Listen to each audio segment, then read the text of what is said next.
कल नागपुर में सामने आए कोरोना संक्रमण के मामलों ने एक दिन में संक्रमितों के सामने आने के सभी रिकॉर्ड तोड़ दिए। इसके साथ ही कोरोना वायरस की वजह से होने वाली मौतों की बढ़ती संख्या फिर एक बार दहशत बढ़ा रही है। बावजूद इसके लोग अब भी कोरोना को लेकर उतने सतर्क दिखाई नहीं दे रहे जितना होना चाहिए। डॉक्टर्स इस तरह के रवैये को घातक मानते हैं। कोरोना का इलाज करने वाले अस्पतालों के डॉक्टरों को भय है कि अगर हालात इसी तरह रहे तो नागपुर में फिर एक बार गंभीर स्थिति बन सकती है। नागपुर में कोरोना संक्रमण के मामलों की दूसरी लहर अधिक तेजी से कहर ढा रही है। मंगलवार को एक दिन में सामने आने वाले संक्रमण के मामलों ने अब तक के सभी रिकॉर्ड तोड़ दिए।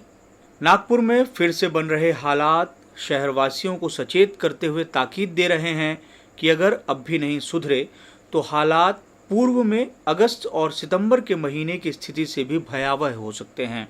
दूसरी लहर के शुरू होने के साथ मौतों की संख्या भी लगातार बढ़ने लगी है।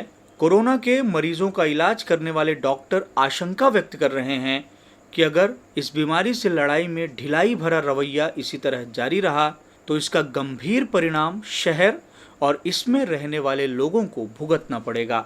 डॉक्टरों की माने तो लोगों में कोरोना को लेकर डर अब खत्म होता हुआ दिखाई दे रहा है, जिसका असर अब दिखने लगा है। होम क्वारंटाइन का ऑप्शन का दो पहलू है। ये एक तरीके से अच्छा है, लेकिन एक तरीके से काफ़ी खतरनाक भी साबित हो सकता है। अच्छी बात इसमें ये है कि पेशेंट अपने घर वालों के साथ में है, जिनका कम से कम तकलीफ़ है, जिनको वो घर में मैनेज हो सकता है, उनका खर्चा बच सकता है। लेकिन इसका बुरा पहलू हम ये देख रहे हैं कि लोग घर में रहते हुए होम क्वारंटाइन का स्ट्रिक्टली फॉलो नहीं कर रहे। जिसके घर में एक पॉजिटिव केसेस आ रहा है, उसके पूरा घर वाला पूरा पॉजिटिव होते जा रहा है या उसका मोहल्ला पॉजिटिव होते जा रहा है, क्योंकि वो अपने होम क्वारंटाइन की जो मान्यता है उसको पूरी फॉलो नहीं कर रहा, घर में फैल रहा है। इसकी वजह से वो एक स्प्रेडर बनते जा रहा है। ये एक पहली तैयारी है। दूसरी चीज़ तो ये है कि over the period of time, जैसे टाइम निकलते जा रहा है, वैसे लोगों में इस वायरस का खौफ कम होते जा रहा है। इसके वजह से भी लोग जो है, जो कम सिम्टम्स रहते, इनिशियल सिम्टम्स रहते, तो डॉक्टर को दिखाना सही नहीं समझते। वो अपने आप ही यूट्यूब में देख के, अपन सोशल मीडिया पे देख के अपने आप में ही ट्रीटमेंट करने लगते हैं, और जब इसका प्राय ज़्यादा बढ़ जाता है तब हॉस्पिटल में आते हैं। और इसी वजह से जैसे हम ये देख रहे हैं कि लोग इनिशियल स्टेज में पॉजिटिव आने के बाद में 4-4, 5-5, 6-6 दिन घर में निकाल रहे हैं, और जिनको कॉम्प्लिकेशन हो रहे उसके बाद में वो हॉस्पिटल आ रहे। इसकी वजह से जो पेशेंट हॉस्पिटलाइज हो रहे, उनकी सिवियरिटी इनफैक्ट पहले से काफ़ी ज़्यादा है। नागपुर में होने वाली मौतों को लेकर डॉक्टर जो विश्लेषण कर रहे हैं, उसके अनुसार कोरोना से ग्रसित होने के बाद लोगों को जिस तरह का चिकित्सकीय परामर्श लेना चाहिए वो नहीं लेते, जिस वजह से मरीज की जान पर बन आती है। होम आइसोलेशन के नियम को लोग गलत ढंग से ले रहे हैं, जिसका खामियाजा कई मरीजों को भुगतना पड़ रहा है। सेंटर पॉइंट हॉस्पिटल के संचालक डॉक्टर पंकज निम्बालकर के अनुसार अगर कोरोना की रिपोर्ट पॉजिटिव आने के बाद मरीज 3 सूत्रों का पालन कर ले तो बीमारी की वजह से होने वाली गंभीरता को टाला जा सकता है। लगभग हर इंसान को आज कोरोना के सिम्टम्स मालूम हो गए हैं। उसमें से 1 या 2 भी सिम्टम्स हमारे अंदर महसूस होते हैं या हमारे अंदर होने की संभावना लगती है। मेरी आपसे हाथ जोड़ के विनती है कि आप कृपया अपने कंसल्टेंट को कांटेक्ट कीजिए। जो आपका करीबी डॉक्टर है, जिसे भी आपने पहली बार ज़िंदगी में दिखाया है, ऐसे डॉक्टर से सलाह लीजिए। और डॉक्टर जैसे हमारे बाकी डॉक्टरों ने आपको बताया या समझाया है कि 3 तरीके हैं इस कोरोना के ऊपर मात करने के एकदम शुरुआती दौर में। वो एक पहला तरीका, डॉक्टर का clinical orientation upon the patient, doctor को खुद जांच करने दीजिए। दूसरा तरीका, डॉक्टर को पैथोलॉजिकल जांचें करने दीजिए, जिसमें 1 या 2 जांच में भी आपके कोरोना के लक्षण समझ में आते हैं। और तीसरा तरीका, रेडियोलॉजिकल यानी एक्सरे या सीटी स्कैन की जांच।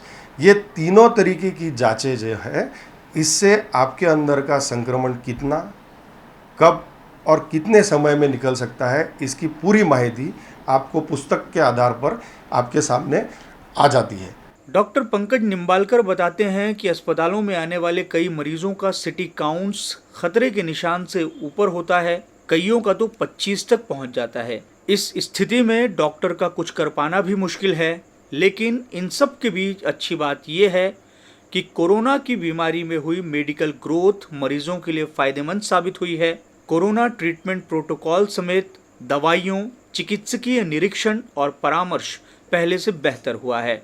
इसके अलावा अस्पतालों का इंफ्रास्ट्रक्चर भी इम्प्रूव हुआ है, जिसका फायदा सीधे मरीजों को हो रहा है। जो पहले जो कोविड आया था उस वक्त ऐसा था कि सभी चीज़ें अनजान थी, सभी स्टडीज़ चल रहे थे, रिसर्चेस चल रहे थे, किसी निश्चित परिणाम तक पहुँचे नहीं थे। लेकिन अभी का जो कोविड अभी जो हम कोविड सिचुएशन देख रहे हैं, ये सब चीज़ें पहले से काफ़ी बेहतर है। अस्पताल में भी पेशेंट रिलेटेड जो भी ट्रीटमेंट है या फिर हॉस्पिटल्स भी नागपुर के पेशेंट्स के लिए काफ़ी तैयार है। उनको जिस तरीके से ट्रीटमेंट चाहिए, जो भी इक्विपमेंट चाहिए या फिर जो भी उनको जिन भी चीज़ों की ज़रूरत पड़ती है, जैसे ऑक्सीजन हो गया, जैसे पहले बार कोविड में हमने सुना था कि ऑक्सीजन की काफ़ी नागपुर में बहुत परेशानी हुई थी, तो अभी इन सब तरीके से हॉस्पिटल्स वेल इक्विप हो चुके हैं, काफ़ी अच्छे तरीके से तैयार हो गए हैं।